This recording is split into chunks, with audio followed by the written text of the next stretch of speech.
Ang Bocana Bridge is kaparte ng buong coastal road ng Davao City. So hindi siya yung coastal road hindi siya makakatawid ng Bangkerohan River kung wala yung Bocana Bridge. At that time na mayor ako, may budget ang coastal road pero unfunded ang bridge. And it was made known at the time to former President Duterte that the bridge is unfunded.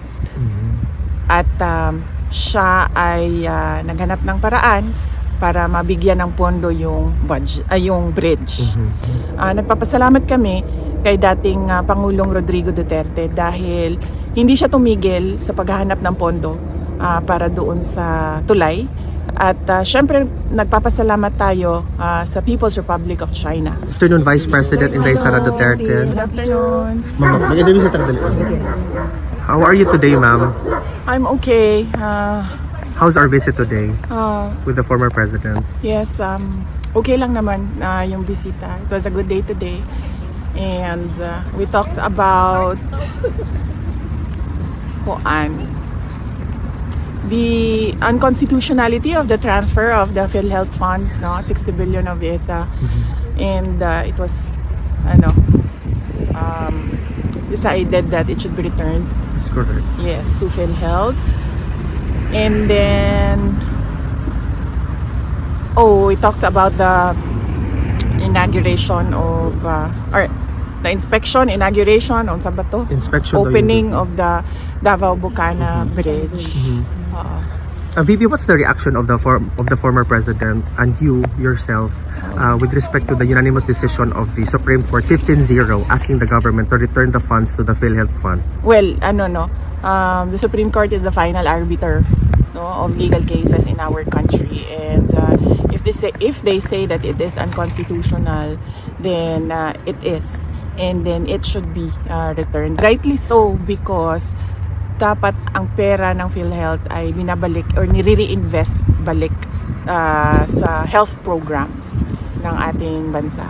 VP Inday, earlier we talked about the Bocana Bridge, and you made mention that you're going to refer the situation with the former president. Ano po yung decision ni former president? Nag-ano lang ako kanina kung pwede ko ba i-kwento yung backstory ng Bocana Bridge. And then he said na okay lang naman. So ang nangyari dyan ay ang Bocana Bridge is kaparte ng buong coastal road ng Davao City. So hindi siya yung coastal road hindi siya makakatawid ng Bangkerohan River kung wala yung Bocana Bridge. At that time na mayor ako, may budget ang coastal road pero unfunded ang bridge. And it was made known at the time to former President Duterte that the bridge is unfunded. At siya ay naghanap ng paraan para mabigyan ng pondo yung bridge. So noong nakahanap siya ng pondo ay sinimulan yung negotiations, sinimulan yung mga planning, lahat ng paperworks para doon sa bridge na yon ay sinimulan na. But ngayon, nandiyan na yung bridge, so dapat nating pagpasalamatan para sa akin bilang isang Davaoenyo at syempre sa mga tiga Mindanao na din dahil nagbe-benefit din sila doon sa coastal road na yun, traveling from south to north of Davao in the region. Nagpapasalamat kami kay dating Pangulong Rodrigo Duterte dahil hindi siya tumigil sa paghahanap ng pondo para doon sa tulay. At syempre nagpapasalamat tayo sa People's Republic of China dahil buong-buo nila binigay yung entire cost ng tulay na iyon. So walang gastos ang City Government of Davao, walang gastos ang Pilipinas para tayo magkaroon ng bridge na yon. At napakahalaga ng bridge na yon dahil hindi mag-connect ang south to north kung wala yung bridge. What is your reaction, VP, with the statement of President Bongbong Marcos saying that this is one of the 4 legacy projects under his administration so far? Basta sa akin, yun na lang. Bilang Dabawenyo at bilang Mindanaon, nagpapasalamat ako kay dating Pangulong Rodrigo Duterte dahil ang totoo talaga niyan, alam niya at the time yung problema ko bilang mayor. Now, may coastal road, may budget ang coastal road, pero wala kaming budget para sa tulay. At and yes, as I said, yung source of fund, ang People's Republic of China, sila yung pinagpapasalamatan ko. VP Inday, on a different matter, today the determination of the medical records with respect to the competency of the former president will be submitted. Was the submission done already or? Wala akong, hindi ko alam kung nasubmit na ba yung medical records. Ang siguro, tamang tao na sumagot kung ano yung nangyayari sa kaso ay si Attorney Nicholas Stockman. VP, is there something that the former president wishes to relay or perhaps you want to relay to the Filipino people now na malapit na po ang Pasko?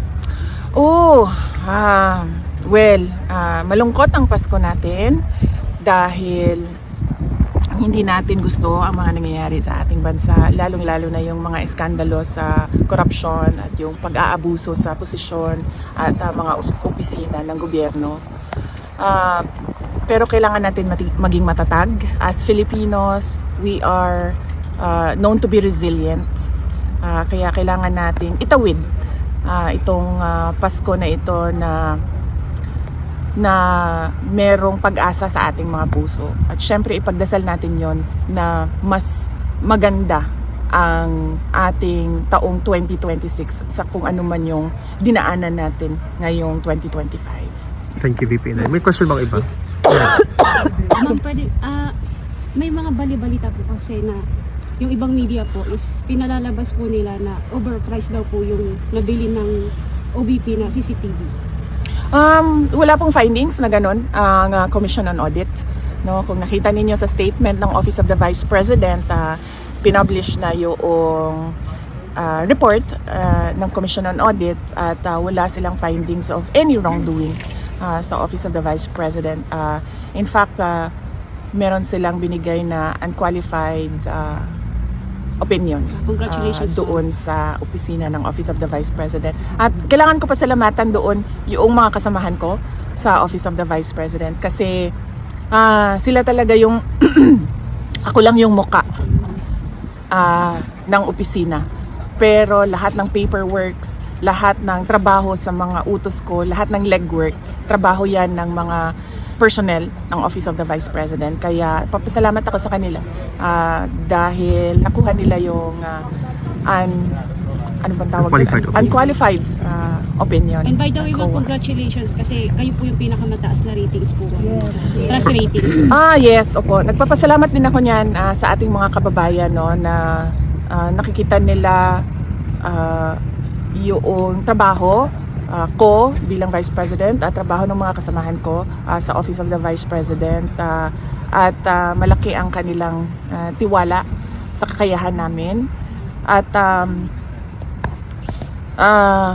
yes, so nagpapasalamat ako sa mga kababayan natin at kahit man na bumaba or tumaas yan, pabago-bago ang numbers, rest assured that the Office of the Vice President will continue to faithfully serve the Filipino people. One more, ma'am. Yes, ma'am. Any reaction, ma'am? Kasi sabi po ni BBM is willing daw po siya makipag-dialogo sa inyo para daw po sa ika-uunlad ng Pilipinas.